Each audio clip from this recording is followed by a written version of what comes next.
કે માહિતી તો આપણી પાસે અનેક પ્રકારની હોય, પણ જ્યાં સુધી એ માહિતીનો ઉપયોગ કરીને આપણે આપણું ઘડતર ના કરીએ ત્યાં સુધી એ જીવન અધૂરું છે. વિદ્યાર્થીઓ માટે અને શિક્ષણ જગત માટે પ્રમુખ સ્વામી મહારાજ પોતે કહેતા, કારણ કે પોતે 70થી પણ વધારે શૈક્ષણિક સંસ્થાઓ ઊભી કરી છે અને 1300માં 1300 બધી સંસ્થાઓ અત્યારે કાર્યરત છે, એક એ બંધ નથી થઈ ગઈ. એ પોતે શિક્ષણ જગત માટે એક વાક્ય સરસ કહેતા, જેના આધારે આ સૂત્રનું ઘડતર થયું છે. પ્રમુખ સ્વામી મહારાજને એક્ઝેક્ટ વર્ડ ટુ વર્ડ અને લેટર ટુ લેટરનું ટાંકું. પ્રમુખ સ્વામી મહારાજ કહેતા, લક્ષણવાળું શિક્ષણ છે એ રક્ષણ કરશે, લક્ષણ વગરનું શિક્ષણ ભક્ષણ કરશે. તો 2004ની સાલમાં જ્યારે પ્રમુખ સ્વામી મહારાજ લંડન પધારેલા ત્યારે ત્યાં અમારા કાર્યકર નીતિનભાઈ પલાણે પ્રમુખ સ્વામી મહારાજને એક રિપોર્ટ આપ્યો કે હમણાં બ્રિટિશ ગવર્મેન્ટ દ્વારા આર્ક બિશપ ઓફ કેન્ટરબરી ડૉક્ટર રોવન વિલિયમ્સના સાનિધ્યમાં એમના પ્રમુખ પદે એક સુંદર ચર્ચાનું આયોજન થયેલું, જેમાં શૈક્ષણિક સંસ્થાઓ, સામાજિક સંસ્થાઓ, ધાર્મિક સંસ્થાનો આગેવાનોને આમંત્રણ હતું. BAPS સંસ્થા વતી અમારા કાર્યકર નીતિનભાઈ પલાણ ગયેલા. એનો રિપોર્ટ આપતા એમણે કહ્યું કે એક સંસ્થા એવી આવેલી કે કોઈને ડિવોર્સ કરવા હોય તો એ સંસ્થા સલાહ આપે કે તમે ન કરશો, સાથે રહો, કાઉન્સેલિંગ કરે અને 1 કલાકનું 1 જ પાઉન્ડ ચાર્જ કરે.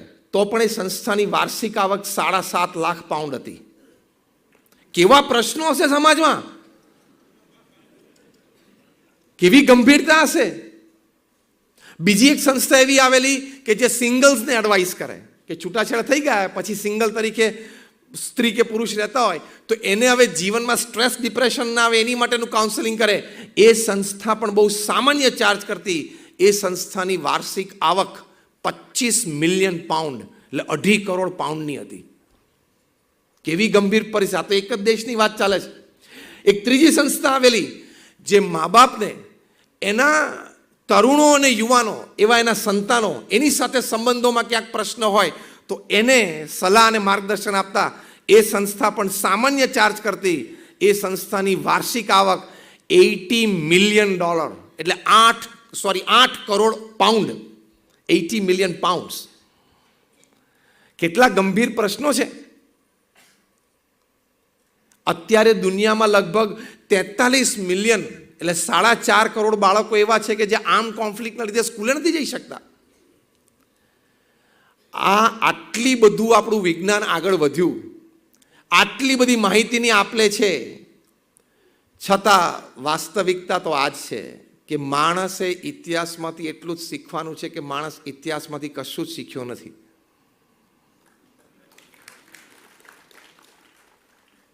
આપણે કંઈ શીખ્યા જ નથી. એટલે આપણે બુદ્ધિધન ભેગું થયું પણ આપણા હૃદયનો વિકાસ ન થયો. તમને આશ્ચર્ય થશે કે ઇન્ફોર્મેશન કેવા પ્રકારની અવેલેબલ છે. 2006ની સાલમાં 6 ઓગસ્ટે મુંબઈના ન્યૂઝપેપર્સમાં એવું રિપોર્ટ થયેલું કે લંડનમાં એક સ્કૂલ ડ્રોપ આઉટ છોકરાનું નામ એડવર્ડ મેટિસન, અને પછી તો 21 વર્ષનો થયો ત્યારે ઇન્ટરનેટ ઉપરથી એને બોમ્બ કેવી રીતે બને એની માહિતી ભેગી કરી અને બનાવ્યો બોમ્બ. રિમોટ કંટ્રોલથી ઓપરેટ થઈ શકે એવો બોમ્બ બનાવ્યો. આ સંપૂર્ણ ઇન્ટરનેટ ઉપરની માહિતીથી. અને પછી એને ડાઉટ હતો કે આ ફૂટે કે ના ફૂટે. એટલે બપોરે તો એના મા બાપ બધા કંઈક નોકરીએ ગયા હશે એટલે ઘરની અંદર એ બોમ્બ મૂકીને બહાર ગાર્ડનમાં ગયો. ત્યાંથી એને રિમોટ દબાવ્યું અને બોમ્બ બ્લાસ્ટ થયો. એનું ઘર તો ટુકડા ટુકડા થઈ ગયું, આજુબાજુના 10 ઘર બધા ટુકડા ટુકડા થઈ ગયા. ઇન્ટરનેટ ઉપર બોમ્બ બનાવવાની માહિતી પણ મળી જાય છે. હવે જો તમે આ વ્યક્તિઓનું ઘડતર ના કરો, તમે જો આ વિદ્યાર્થીને નાનપણથી વ્યક્તિત્વ વિકાસ અને ચારિત્ર ઘડતરની વાત ન સમજાવો તો આ સમાજ ક્યાં જઈને ઊભો રહેશે? પેલાએ તો એના ઘરમાં ધડાકો કર્યો, કોઈ અહીંયા યાર પોતાના ઘરમાં ધડાકા કરશે, કાં તો બાજુવાળાના ઘરમાં કરશે. એટલે એનું ઘડતર થવું બહુ જરૂરી છે. નાનપણથી એને ચારિત્રના પાઠ શીખવાડવા ખૂબ જરૂરી છે. પ્રમુખ સ્વામી મહારાજ કહેતા, ચારિત્ર દ્રઢ કરો અને ચારિત્રવાન સમાજ તૈયાર કરો. એમના અનુભવ પરથી કહેતા હતા. કારણ કે દુનિયાના 60 દેશોમાં 18,000 ગામો અને શહેરોમાં પ્રમુખ સ્વામી મહારાજ જાતે ગયા છે. 3.5 લાખ ઘરોમાં પધરામણી કરીને પરિવાર સાથે પ્રમુખ સ્વામી મહારાજ રાત્રે 11 ને 12 વાગ્યા સુધી બેસીને પરિવારને સંસ્કૃત કર્યો છે. એના બાળકોને શિક્ષણ પ્રત્યે અભિરુચિ જાગે એની માટે પ્રેરણાઓ આપી છે. એ પરિવારમાં કોઈ વ્યસન નહીં હોય તેને વ્યસન મુક્ત કર્યા છે. 7.5 લાખ પત્રોના પ્રમુખ સ્વામી મહારાજે વાંચીને ઉત્તર આપ્યા છે. એમનો અનુભવ કેટલો! તમે કાલ સવારે સોમવારે તમારી ઓફિસમાં જાઓ અને તમારો ઓફિશિયલ મેલ બોક્સ તમે ઓપન કરો અને તમારે બિફોર લંચ 25 મેલનો જવાબ આપવાનો થાય તો શું થાય? પ્રમુખ સ્વામી મહારાજે આટલા કાર્યની વચ્ચે રોજ 70 પત્રો વાંચ્યા અને એનો ઉત્તર આપ્યો, અને જવાબદારીપૂર્વકનો. એ પોતે આ કહે છે, એમના અનુભવથી કહે છે કે ચારિત્ર દ્રઢ કરો અને ચારિત્રવાન સમાજ તૈયાર કરો તો જ સમાજ બચશે. એની માટે આઈપીડીસી કોર્સ છે.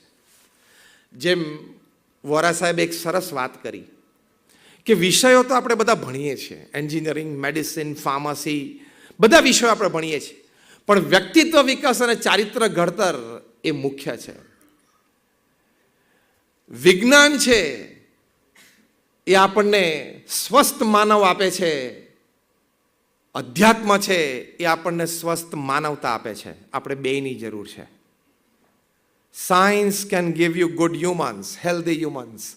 Spirituality gives you healthy humanity. એટલે આપણે વિજ્ઞાન અને અધ્યાત્મ બંનેની જરૂર છે ને. એક આપણને સ્વસ્થ માનવ આપે છે ને એક આપણને સ્વસ્થ માનવતા આપે છે. એટલે આપણે બેયની જરૂર છે. એટલે મહાપુરુષોનો અભિપ્રાય છે કે આપણું ફોર્મેશન થવું એ અત્યંત આવશ્યક છે. અને ફોર્મેશન થશે તો જ આપણું ઘડતર થશે.